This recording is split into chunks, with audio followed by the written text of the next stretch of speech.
We have just heard proclaimed the responsorial psalm in which we all responded, "You have known me, Lord, since the womb." I know it's not word for word, but it's an important key to our Christian spiritual lives. We just heard in the gospel how Jesus goes against hypocrisy, pretending to be something that we are not. Let us ask ourselves today, how is our hearts, how are we trying to pretend to be something we are not?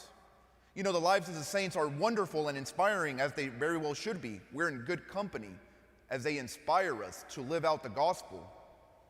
But we're not called to live exactly like St. Francis of Assisi, for instance, or St. Catherine of Siena.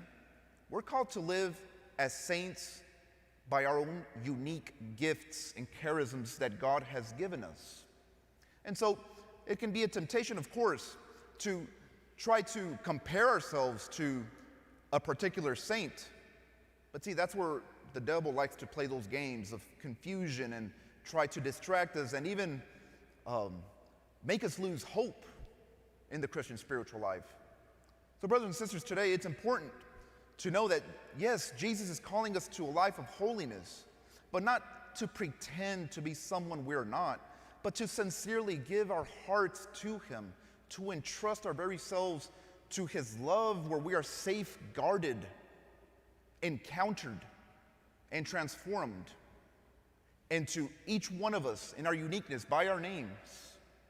That is how God is calling us to live as saints, as his body, not as individuals of Christ, but as the body of Christ. And so today we ask for that grace in this holy sacrifice of the Mass to reflect how we are entrusting our hearts sincerely with the good, the bad, and the ugly to the Lord, so that those miracles can take place in our lives, but also especially in the lives of others.